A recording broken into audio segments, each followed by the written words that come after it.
Open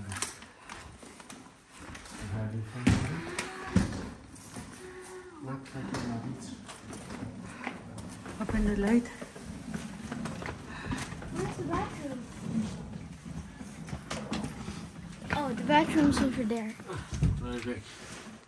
You said it's The next day. good morning. So, last night late na kami dumating. Like 12 midnight. So, we stay here. It's a typical Swedish style, you can say. Sobrang liit lang nung room. Like, sakto for 3 person to sleep. But it's okay. We're like, magsak kagabi. How are you today morning? Good. What about you? Energy na? Ay, grabe. Ang lamig kagabi. It's like 2 degrees. Nanginginig Guys, kami. I'm wearing my favorite clothes, my favorite sweater, and my favorite. Yeah, so now we're gonna have breakfast. And then, we'll drop Daddy Albert sa work. And then, we'll come back muna dito para maligo. Kami ni Alec. And then, maglalagalag kaming mag-ina. While Albert is working. Tapos susunduin na lang namin siya. So, maganda. It's quiet. We did not see like the scenery last night. Obviously, we reached here a bit late. So, we're gonna go around later. We'll see you later. Guys, ayun yung reception. So, I'm making my tea first. I love tea, especially when the weather is cold. Yeah, me Tea lover ako. Nandun yung food. Ayun si Daddy Albert. Kumukuha. Alec, get your food na. Happy breakfast. Ayun si Alec. Ayun si Albert. How's your breakfast? Uy! Busy sa pagkain. Sarap. A few moments later. Pacha.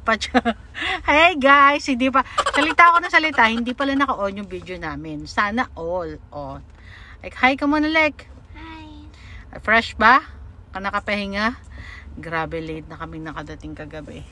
So anyway, na-drop na namin si Albert sa work niya. Nakapaligo na kami ni Alec. Fresh. So maglilipot kami rito sa isang shop dito.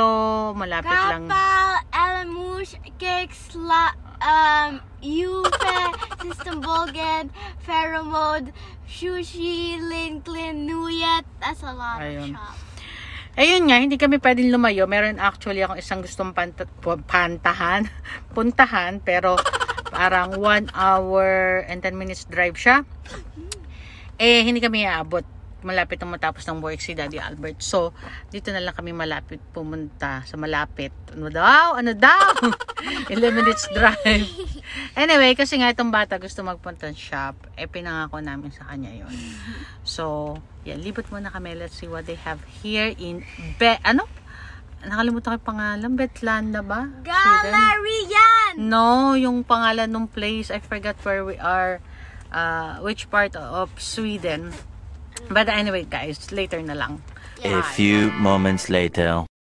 Ito yung second charts na napasok ko. Pero ito na dito sa Sweden. These charts built on 1890.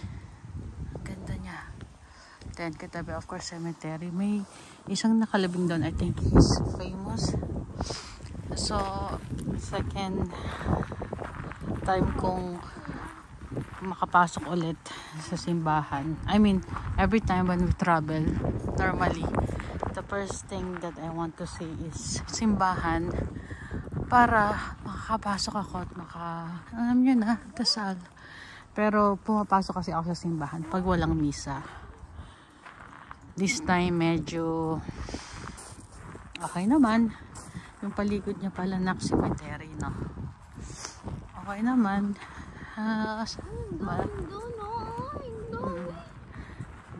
Medyo malungkot. Hindi ka mukha before pag pumapasok ako sa simbahan pag nagta-travel kami. Masaya. Pero syempre, thankful pa rin, tsaka grateful kasi it's gonna be my birthday tomorrow. Kaso wala na yung unang-unang bumabati sa akin. Pero nandito naman si Alec. So, okay lang. Ang luxury. Yeah. So it's nice. This part of Sweden, it's nice. Pero may mga tourist din na pumupunta. And then, now bababa na kami. Susundin na namin si Albert. Malapit lang siya dito. 4 minutes lang yung kung saan nasan yung work niya. Next day. Good morning, Alex. Good morning.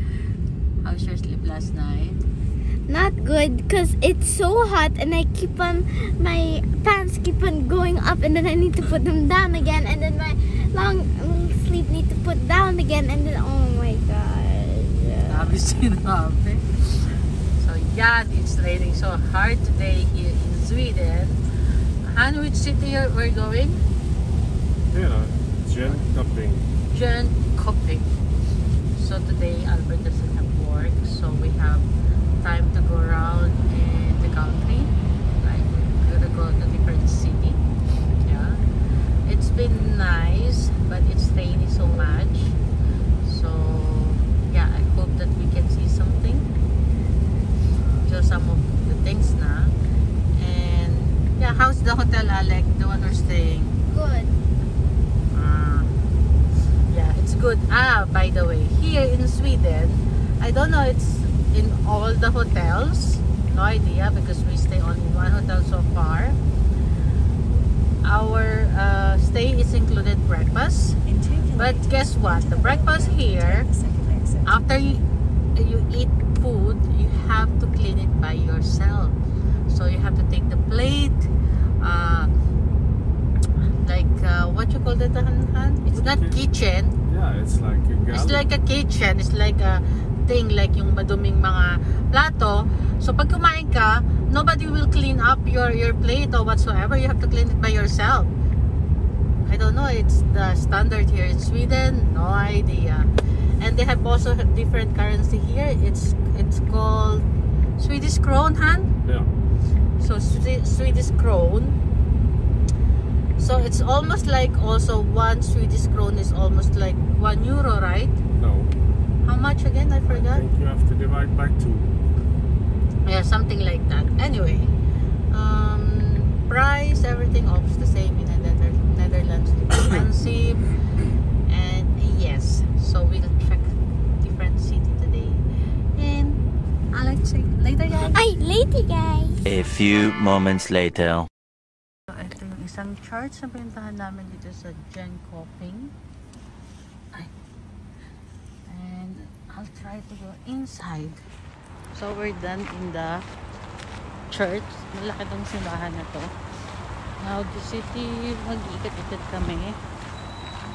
Maganda yung simbahan kaso merong nag-aaral nung, alam mo yung parang ang laki ng piano something. Ang lakas pala ng tunog nun.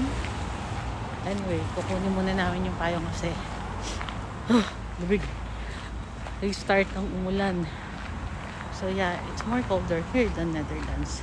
So yan yung simbahan, guys. So, ito nyo. Okay. I love to visit churches whenever we travel. So yeah. Hindi ako religious, guys. Akala nyo religyosa ako. I'm not. But I like visiting churches whenever we travel. And I love to go inside sa ng simbahan kapag walang misa, pagtahimik, because I can just, you know, can pray na more taimtim pa sa tawag yun, o ganun, parang taimtim, more silent. So far so good, pero mutulo yung sipo namin. Lamig. Actually it's not that cold like the other day 2 degrees bigla. Ngayon parang 5 degrees yata o 4. Pero kasi mahangin. So yung hangin, ang lamig. Ang ganda niya sa likod. Anyway guys, mag-ikot-ikot muna kami na yung mag-ama. Kinuha niya yung payong niyang maliit. Kasi nga nag-start umulan. Then we're gonna go around. Kasi yung bata batuta na pangakuan. Okay ka na? Okay, Alex? Ha? So, nandito kami sa Asex. Ay, sa Asek yung name. Sa Joponghengan. Malaking mall siya. And, yeah. Yung price niya compared to Netherlands, merong iba na mas mura dito. Meron namang mas mahal dito. Almost same lang. A few moments later. Alec, how's your food? Guys, look what I buy. So, we're here in Ruby's Steakhouse. It's a buffet. Not bad. It's like, how much? 145 Swedish kron. So it's like 13 point something euro. Which is really good. It's with the drinks. A lot of food choices. Now, and they have this, guys, jalapeno spicy. Chili is life for mommy, di ba? And rice is life for me and Alec. Ilang days na kami hindi kumakain ng rice. Dito may rice. They have chicken masala. How's your food, Han? Spaghetti is life Oh yeah, the spaghetti, the white sauce is nice. for guys from Netherlands, so no rice. And the chicken tandoori is very Okay, we'll check the other. For me now, it's my second time. Kasi ang una yung sausage, tapos yung steak. Tapos ako ito ngayon chicken masala. And it's spicy. Ang sarap. Wow. Nami, you're very... Huli ka, Balbon. Kumakain ka na naman. Diyos ko siya, oh.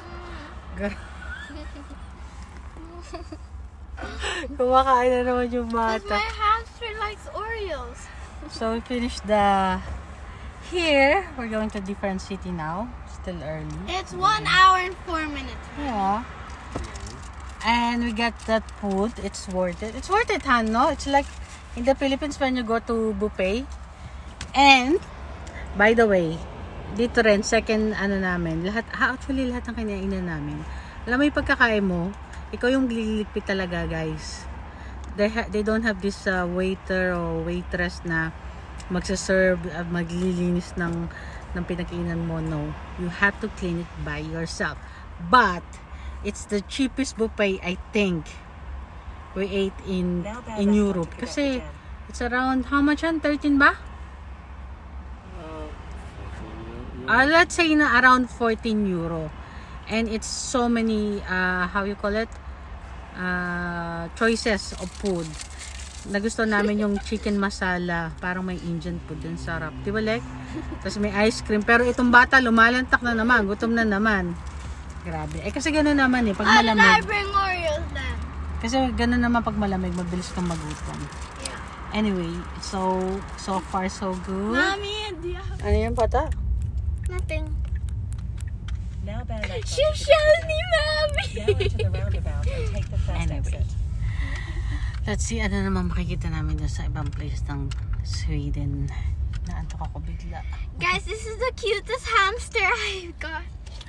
Anyway, so how's your yung trip mo this time? Okay. Okay lang? Good!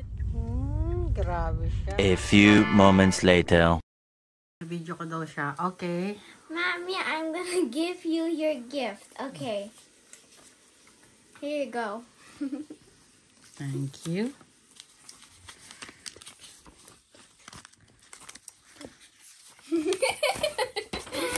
Okay, I'm just joking. No, I'm just joking. It's a joke pala, it's a prank. This is your real gift. Aww. Happy birthday.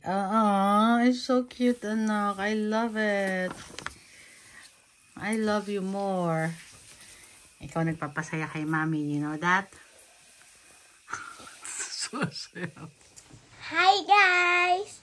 Hi, guys. Ano masasabi mo rito sa Sweden? I give Mommy my gifts. Tito, ano masasabi mo sa Sweden? Oh. Okay naman. No. It's so good. Mommy, you don't mind if I put my hamster in there because it doesn't fit in my luggage? So, this is our last night here in Sweden. Initially, the plan is dapat nasa Norway kami today. Kaso, na-cancel yung work ni Daddy Albert doon. So, we stay here kasi dito siya mag-work. But tomorrow, babalik kami ng Denmark. And yeah, it was a nice day.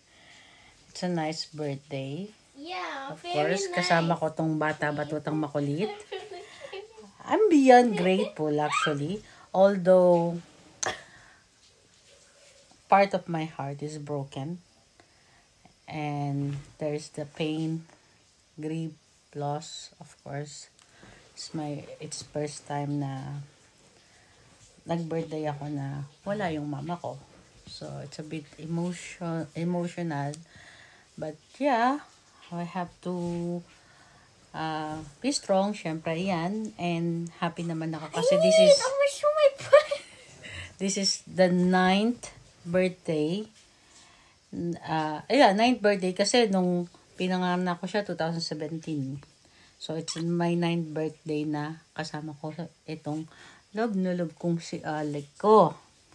So, although kahit nasaan kami, masaya naman. Kasi nga, kasama ko silang mag-daddy, buo kami yung family, and yung family ko sa Pilipinas. They're okay, healthy, and yeah. Yeah, and Mommy, you know, in the morning my phone was blowing. Happy birthday, Ria. Happy birthday. Like, it's like Yeah. we walking And, Ate Juliet. The, Mommy Tapsita Ninang. Oh, anyway, yun na nga. Well, Sweden is a nice country. It's very quiet, safe. It's also safe. It's a bit creepy. I think like the Yeah. people here by 5 p.m., 6 p.m. they're sleeping kasi ang quiet. As in, I mean, guys, you know, we're living in the Netherlands in the north. So, sa province din kami nakatira. So, tahimik doon, hindi maingay. But, around 8 or 9 p.m., you can hear some kids still, mga kabataan, or tao. Dito, as in, walang tao. Yeah, Pero, the thing that I notice here, yung bahay nila, lahat talagang made out of wood. made out of wood, yes. And then lahat, ang daming ilaw. Pero walang tao, guys. They're scared of the dark. I feel like by 6 p.m., people are sleeping here. I don't know, sa winter. Kasi ang winter, normally, we have sunset at 4 p.m. Mommy, in winter they sleep like 3 hours before Jinx said, and Jinx is gonna sleep in Sweden in the winter. Like, you know how hard that is. Yeah, yun na nga. So, ang quiet. Sobrang tahimik. Parang ang creepy, pero safe daw dito. It's very safe. Sweden, Denmark, Norway. Norway, I think, it's on top 5 or top 3 that is the safest country in the world. Well, that's it. That's Dubai. But anyway, ayun na nga. So, it's good. This is the standard hotel here. Maliit lang siya. Pero, comfy naman yung bed, which is okay. And yeah, my birthday is happy because of my Alec. And Daddy Albert is with us. So, we're complete. Our family. Ano pa? Yeah, and so, I forgot what to say, but I think I know what to say. So, Para ka na namang Kung Fu Panda. Lalim ng eyebag mo. O, palalim mo kaming eyebag mag-ina. Anyway, guys. So, we'll see you tomorrow. Tomorrow, we will have a long drive again. Pero, syempre, hati kami ni Albert. Palitan kami. Ako sa araw. Paggabi na siya yung drive kasi medyo aging yung trail. Nakalimutan ko dali sa lamin ko. So, siya nagda-drive pag pahapon na. Kasi by 6 p.m. is a bit dark. And dito, the same as Pilipinas, unlike Dubai, sa Dubai kasi maliwanag eh. Kita mo talaga yun. Andito madilim. As in madilim. On the way to Sweden, we saw pa yung may tumawid na fox. Is it fox? I didn't Something like see that. it. Yeah. I did not see it. Albert saw it because he's the one who's driving. Kaya yun na nga. So tomorrow we have a long drive. And after you have watermelon and breakfast. we're gonna go back to Denmark to stay there for 1 night or 2 nights. I'm not sure yet. And then from Denmark we go to Germany. Okay, tomorrow. Mommy, when we're gonna swim,